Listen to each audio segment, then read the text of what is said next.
Bonjour à toutes et à tous. Alors, aujourd'hui, ma présentation, je vous vends pas de logiciel, de solution. Le but, c'est de se projeter un peu du côté du client. Pas forcément, voilà, je vais pas parler de process interne, de choses comme ça, même si c'est des choses qu'on fait, mais plutôt de la relation qu'ont les utilisateurs avec tous les environnements qui sont en plein bouleversement. Donc, le but de ma présentation, c'est plus de vous ouvrir un petit peu les chakras. Donc je travaille chez Smile. Smile qui est une société d'à peu près 1800 personnes. On est présent en France, un petit peu partout en Europe. On a aussi plusieurs marques dans le groupe que vous connaissez peut-être. Donc Sensiolab pour l'écosystème Symfony, NeoPixel où on fait des applications mobiles dont je suis directeur aussi, je suis basé au Luxembourg. UX Republic, voilà, de l'UX Design. Alterway sur tout ce qui est cyber, hosting, hébergement. Et on fait un petit peu le 360 degrés du digital, où on fait du consulting, des applications métiers, du web, du mobile. Voilà. Et moi, je suis directeur de l'expérience digitale. Ça fait 20 ans que je travaille dans le digital, un peu dans tous les secteurs. On a beaucoup de clients aussi dans la banque, assurance. Et l'idée, là, c'est de vous partager un petit peu comment évolue tout l'écosystème aujourd'hui. Donc, ce que je voulais avant tout, c'est présenter un petit peu les sphères de proximité, ce que j'appelle. C'est qu'on a eu le web, on a eu le mobile. Le mobile, donc il y a eu des débuts un peu spéciaux, mais au final, on retrouve surtout des portails clients, de la donnée personnelle. Et aujourd'hui, on a quelque chose qui est encore plus personnel pour les gens, c'est leur assistant. Leur assistant IA, ChatGPT, Perplexity, Grok, peu importe. Où on est vraiment très très proche. Et on a tout l'écosystème d'entreprise avec notre contenu qui décrit ce qu'on fait, qui décrit nos produits et les données personnelles de nos clients.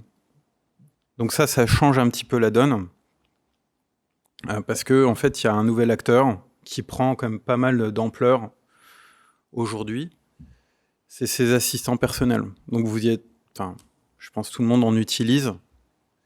Et surtout, le game changer, c'est les applications, les stores d'applications qui débarquent sur les assistants. Donc moi, j'ai fait du mobile il y a très longtemps. Je me souviens, 2008, quand l'Apple Store est sorti, il y avait des apps un peu pour tout et n'importe quoi. Notamment, on faisait des réplications de sites web. En fait, on faisait une app, il n'y avait pas d'outils, pas de compte client. Puis après, on s'est vite rendu compte qu'il y avait un usage particulier sur le mobile. Il faut qu'on y mette de l'information importante, personnelle.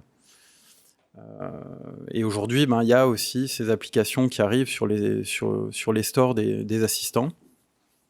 Donc en fait, je ne sais pas si vous les avez essayés, mais ça va très vite. Je me souviens, j'ai fait des démos au mois de novembre. Où on avait fait des prototypes MCP dans le domaine de la banque, on va dire pour une grande marque de carte bleue, où on exposait du contenu pour enrichir l'expérience d'un utilisateur qui vient faire des requêtes, planifier des voyages, et donc utiliser un petit peu tous les avantages qui sont disponibles avec sa carte. Parce que il y a beaucoup de gens qui utilisent les assistants pour voyager. Je vais aller faire un petit week-end à Barcelone, par exemple. Donc ChatGPT va me donner les bons plans, mais en plus, c'est encore mieux si en plus, ça y intègre les avantages que j'ai. Par exemple, j'ai 20% de réduction dans tel hôtel, je paye pas l'assurance dans telle location de voiture, etc. Et c'est ça en fait qu'il faut déceler, c'est cet usage-là. Et donc ça, c'était en novembre, c'était disponible que sur des comptes payants, donc il fallait un abonnement, et c'était disponible qu'aux États-Unis. Et là, depuis le début de l'année, c'est disponible en Europe sur les comptes gratuits de ChatGPT. Donc voilà, donc vous avez vu, il y a forcément eu des petites annonces, des marques qui sortent leur application dans l'assistant. Et ce qu'il faut que vous compreniez, c'est l'usage qu'on en fait, c'est-à-dire Je vais connecter mon compte Booking, je vais planifier mon voyage, ça va me recommander des hôtels avec mon compte. Je vais le combiner avec TripAdvisor. Donc je peux, dans mon prompt, je fais @booking, @TripAdvisor. Je les combine ensemble et en plus, il va me sortir ceux qui ont le meilleur rating. Donc du coup, vous pouvez combiner toutes ces apps entre elles. Et le rôle de l'assistant, c'est de prendre ces données et puis de vous faire une recommandation. Et ce qui est important aussi, c'est que vous vous rendiez compte aussi que les recommandations suggérées par ces assistants, vous avez 5 fois plus de taux d'acquisition. Parce qu'en fait, il a fait le travail pour vous. Si vous recommande 3 marques, vous allez tendance à dire « Ok, je vais le suivre ». Et donc l'engagement est beaucoup plus fort et le taux de conversion est beaucoup plus fort. Donc c'est pour ça qu'il faut travailler cette présence. Il faut commencer à la travailler maintenant. Parce que les usages, on ne les contrôle pas, en fait. Une chose aussi importante, c'est que moi, je travaille avec des opérateurs télécoms, par exemple, et ils offrent souvent des abonnements Perplexity Pro d'1 an à leurs clients, en service, etc. Donc au final, vos clients se retrouvent enrichis de nouveaux outils. Vous ne pouvez pas le contrôler, ça. Et ils ont en plus des forfaits pro gratuits pendant 1 an. Donc ça, c'est surtout pour les éditeurs pour qu'ils s'habituent à rester chez eux. Mais vous, derrière, votre client, il consomme plus de la même façon parce qu'en fait, il va utiliser cet assistant tout le temps. Après aussi, il faut se rendre compte que l'usage, c'est pas que du texte, que du chat. Il évolue aussi beaucoup dans la façon dont les gens le consomment.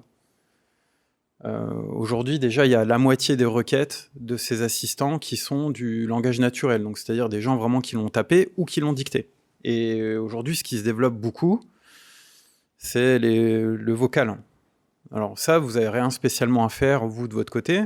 C'est toujours pareil, si votre donnée, elle est comprise par ces assistants, eux, en fait, ils s'occupent du text-to-speech et de travailler des vrais dialogues. Pour le coup, je ne sais pas si vous avez déjà essayé, mais c'est une vraie discussion, en fait. Vous avez dedans une forme d'empathie, donc c'est de l'illusion un petit peu de l'empathie.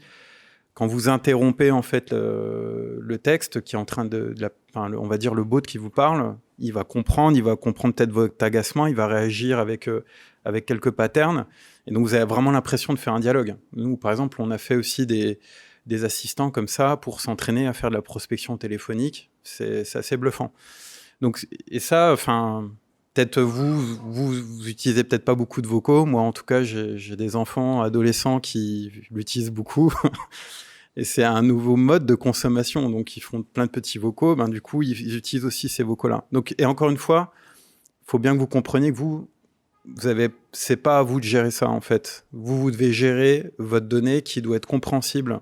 Derrière, les assistants, tous les 2 mois, ils sortent avec encore des évolutions et ils vont gérer toute cette tonalité, tout ce réalisme, toute cette interaction.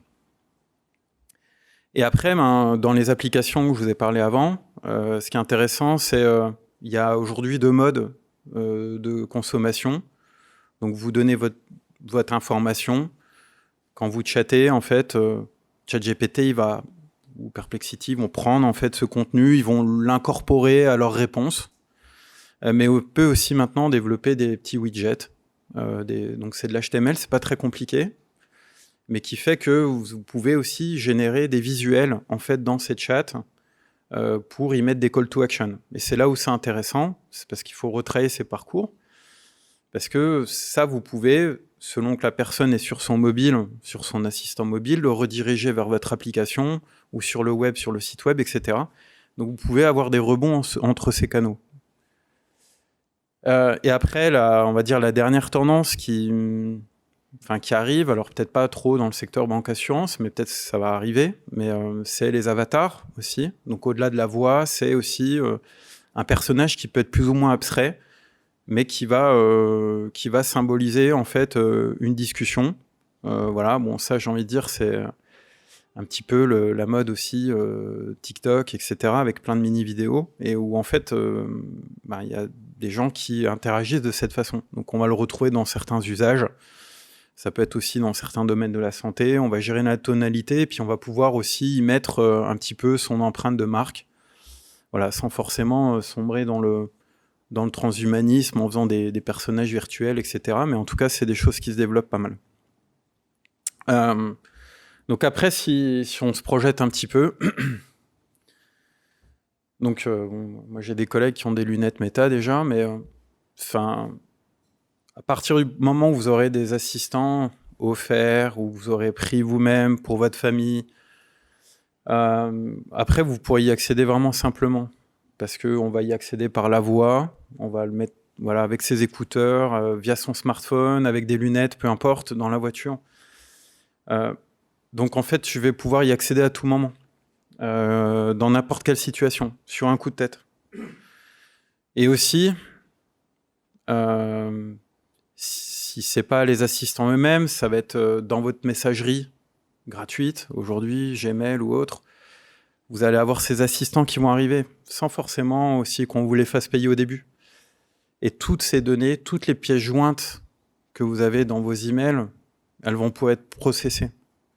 Donc, c'est-à-dire, là, je vais avoir un traitement de mes factures, de mes communications, de n'importe quel type de document.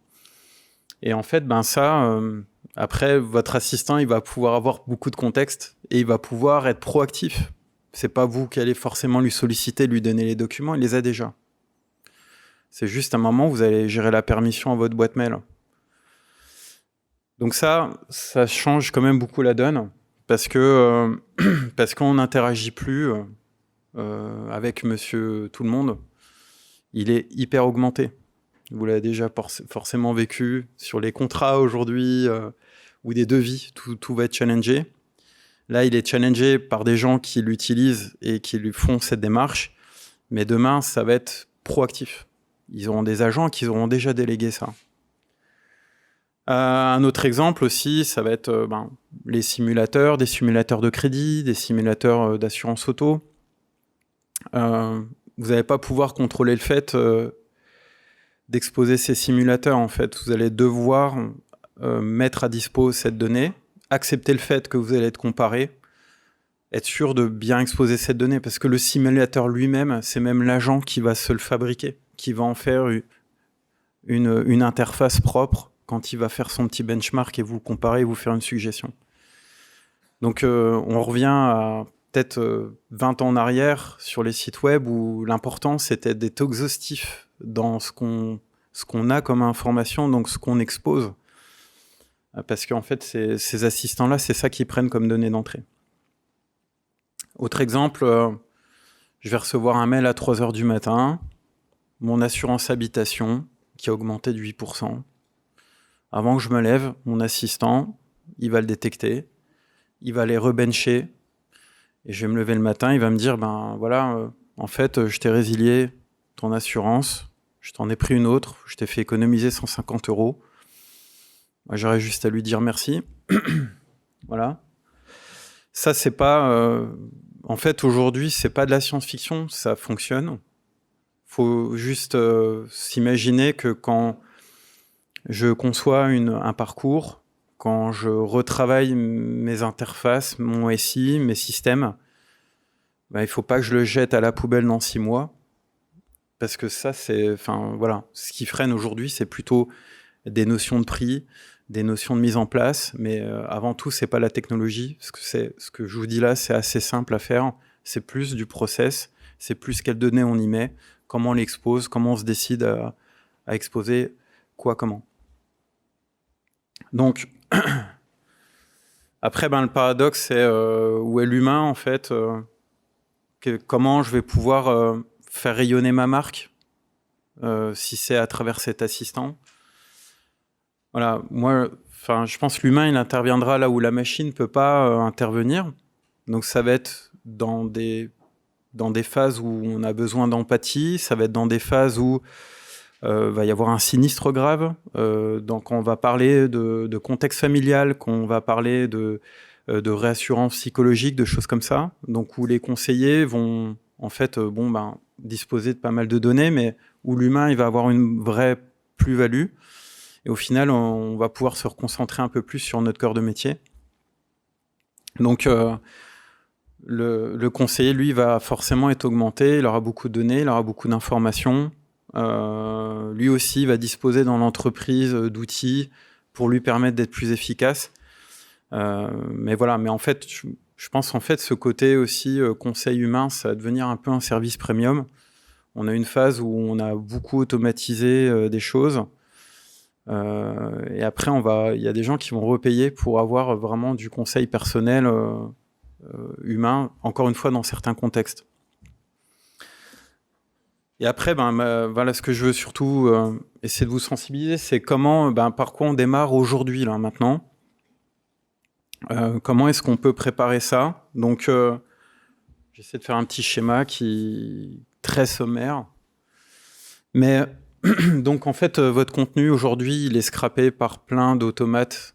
Donc, c'est-à-dire, il y a plein de chatbots qui viennent tout récolter, copier. Voilà, moi, pour une petite histoire, moi, j'ai un client, il a un peu plus de 200 sites web hébergés sur une plateforme qu'on gère pour lui. L'année dernière, on a mis en place des dispositifs pour bloquer des agents. On a divisé par 5 le trafic et par 5 sa facture d'hébergement. Parce qu'en plus, c'est vous qui le payez, ça.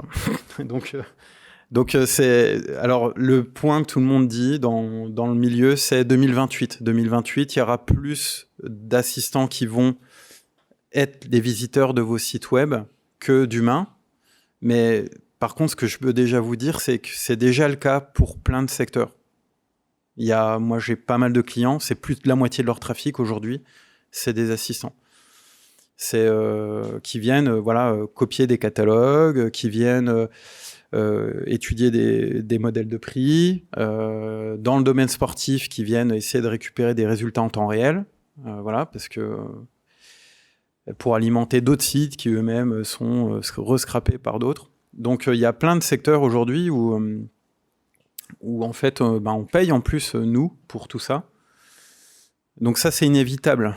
Enfin, on peut le protéger, on peut empêcher ça, mais en fait il faut pas non plus trop le faire. Ce qu'il faut, c'est par contre préparer la donnée pour que ça soit bien consommé et bien utilisé. Puis après, vous avez peut-être entendu parler de ce protocole MCP, qui est on va dire, une nouvelle forme de web service compatible pour des assistants, pour qu'ils comprennent bien votre contenu. C'est une façon de le structurer différente. Et donc là-dedans, il y a deux choses bien différentes. Il y a d'abord un assistant qui vient se connecter à votre plateforme en MCP. La première chose, c'est fait du discoverability, c'est-à-dire il vient voir, chercher du contenu. Qu'est-ce qu'il peut avoir? C'est structuré, il va le comprendre. Et après, il y a l'opérabilité. C'est là, l'autre niveau, c'est en plus, je peux lui déléguer des actions. Donc c'est quand je connecte mon compte Booking, par exemple, je lui autorise l'achat à la réservation. Voilà, donc ce qui bouge très vite, c'est tous les éditeurs. C'est toutes ces solutions dans le domaine IT, tous sont en train de s'équiper pour ouvrir ces plateformes à ces agents.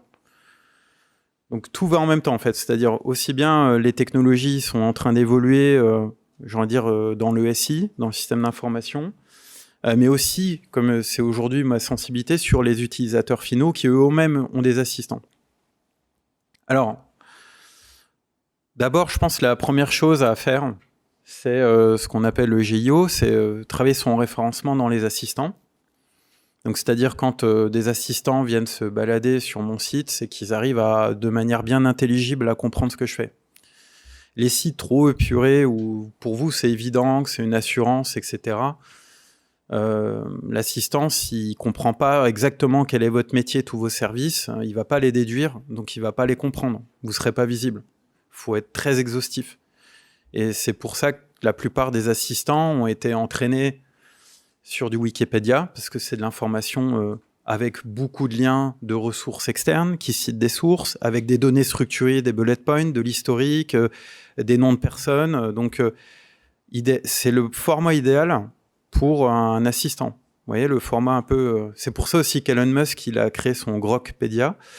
C'est un concurrent de Wikipédia parce que en plus, il estime que cette donnée-là est pas forcément vraie. Et donc, mais par contre, c'est un format qui est très intelligible. Donc là, il y a déjà des choses à faire. Il y a des, enfin, il y a, j'en parlerai après, mais vous pouvez passer à notre stand. Enfin, on peut faire des audits simples, dire voilà, votre contenu il est compréhensible et comment vous vous situez aujourd'hui dans un référencement JO. Après, deuxième étape, faut penser à ces gens qui utilisent les assistants. Donc là, vous pouvez travailler votre présence là. Alors ça va dépendre, mais vous pouvez déjà exposer du contenu en lecture, quelque part, qui va venir peut-être enrichir une information, enrichir une expérience. Et pour faire ça, vous allez exposer avec cette couche MCP. Et puis ça, en plus, ça va vous servir. Parce que, après, tout ce qui nous entoure va devenir agentic. Je sais pas, dans la tech, là en ce moment, c'est des annonces sur annonces. Les différentes plateformes d'e-commerce sont en train d'annoncer les unes après les autres qui sont opérables par un assistant. Là, cette année, on va être dans un vrai point de bascule 2026 sur les plateformes web aussi, non seulement pour les exposer, mais aussi pour générer ces sites et l'exposer, j'ai envie de dire, nativement. Voilà, votre prochain CMS, ça va être de facto, il va avoir ces briques-là. Et puis après, ça va servir aussi dans le B2B parce que en fait, on a aussi tout ce qui est ERP, système de facturation, qui s'équipe de ces protocoles-là et qui va venir aussi être enrichi avec des plateformes externes. Donc en résumé, si vous avez suivi un peu le fil, l'enjeu en fait, il n'est pas trop dans la tech, j'ai envie de dire dans la technologie. Ces choses-là, c'est pas rocket science à développer. C'est ça qui est un petit peu aussi spécial pour nous dans notre métier d'intégrateur. Par contre, le travail, il est dans l'expérience client. Dans ce parcours, qu'est-ce que je vais exposer à cet assistant? Où est-ce que je le récupère sur le mobile? Comment je fais vivre web, mobile, assistant? Qu'est-ce que j'y mets? Quelles actions je laisse faire là-dedans et quelles actions je ne fais pas. Un exemple très simple, concret, donc j'ai un client qui travaille dans l'assurance, on travaille sur des sinistres, des garanties. Là, c'est intéressant de garder, vous, un bot avec vos garanties.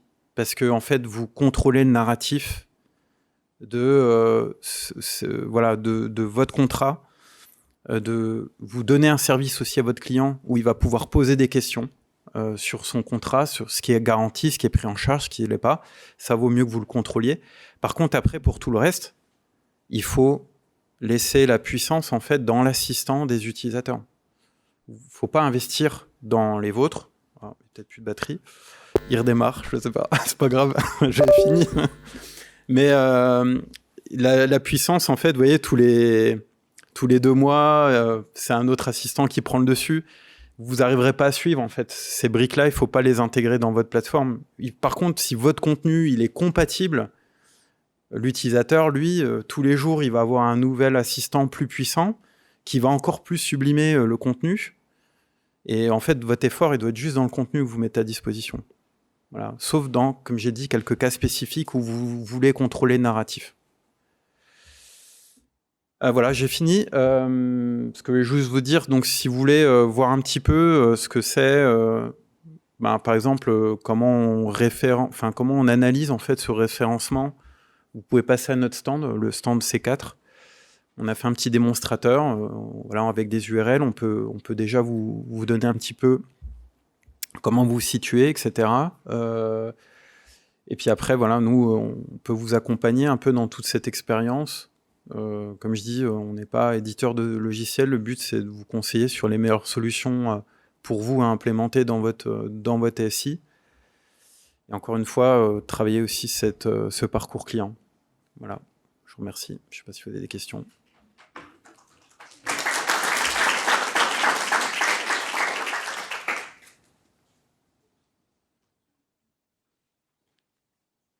Des questions peut-être? Oui.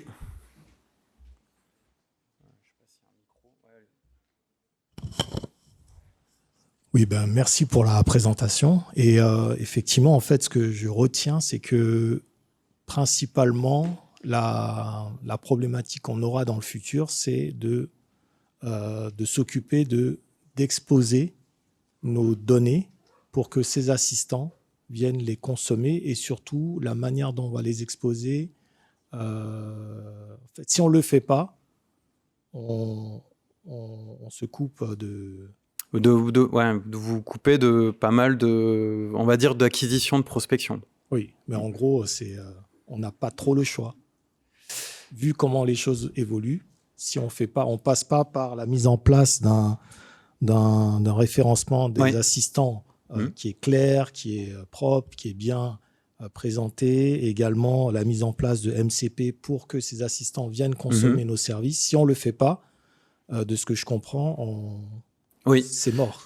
Bah déjà, en structurant votre contenu, rien que sur le web, qu'il soit exhaustif. Donc, c'est-à-dire, faut vraiment se dire, un LLM, il apprend comme un enfant tout jeune, il connaît pas ce que c'est le métier de la banque, le métier de l'assurance. Donc, il doit y avoir une description assez fine des services, des produits, pour qu'il ait vraiment tout le contexte. En fait, quelque part, c'est des informations qu'on a pu avoir l'occasion à un moment d'épurer pour avoir une expérience d'utilisateur plus fluide, mais parce qu'en fait, dans l'intellect des gens, ils comprennent vite c'est des services quotidiens, donc ils le connaissent. Mais l'assistant, lui, non, pas forcément, en fait. Dans l'assurance, il y a plein de produits différents, et s'ils sont bien expliqués et accessibles, avec des descriptions, il va bien les incorporer et du coup, vous allez sortir plus facilement dans ce référencement. Et après, pareil, il ne faut pas négliger non plus le SEO, donc le référencement sur les moteurs de recherche, parce qu'il est utilisé aussi. Mais c'est un tout. Mais ce que je veux dire, c'est que c'est pas de base, en fait, il y a déjà un travail qui est pas rocket science, mais c'est de bien repenser son contenu présent sur le web. Et après, vraiment, oui, on peut ajouter des couches pour l'opérer de façon, on va dire, mieux intégrée, en fait, et aller plus loin un peu dans l'expérience, avoir un degré plus fin dans les requêtes, dans les réponses, etc. Et puis après, même aller jusqu'à des transactions. Alors, peut-être pas tout, mais en tout cas, faire une résiliation, etc. Mais après, c'est inéluctable. Il y a des choses, c'est qu'une question de temps qui arriveront. Même sur tout ce qui va être KYC, quand on aura des wallets avec notre identité numérique, que ça va être plus démocratisé, en fait, quand vous ferez un processus de souscription, en fait, où vous aurez déjà toutes les pièces de justificatifs, de domicile, etc., qui vont être automatiquement fournies. En fait, votre agent, il pourra le faire. Ça va être mon espace un peu personnel avec mon agent. C'est des choses qui vont être facilement automatisables. Merci.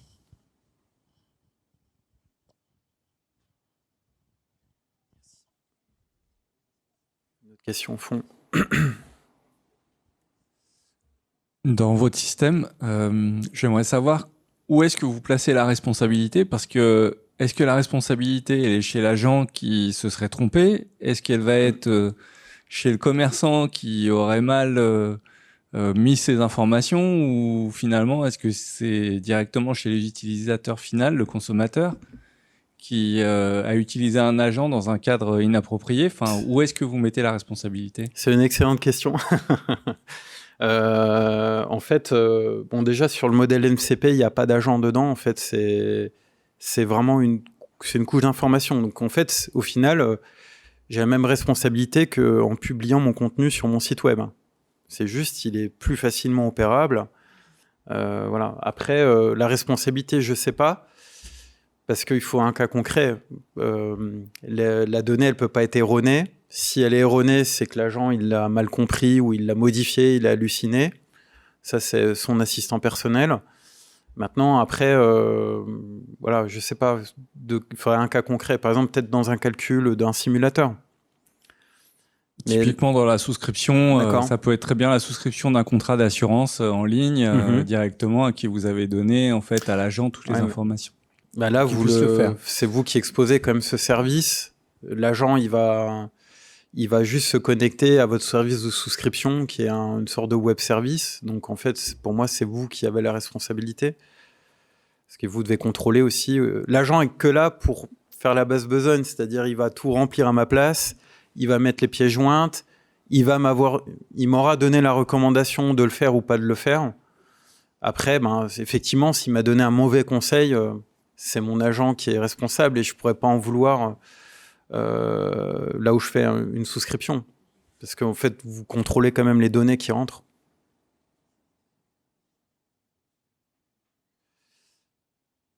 Non? Oui. Ça reste discutable aujourd'hui quand on regarde les différentes conditions générales d'utilisation qui sont proposées par les différents éditeurs. Aucun ne se déclare responsable et demande toujours à ce que l'humain regarde.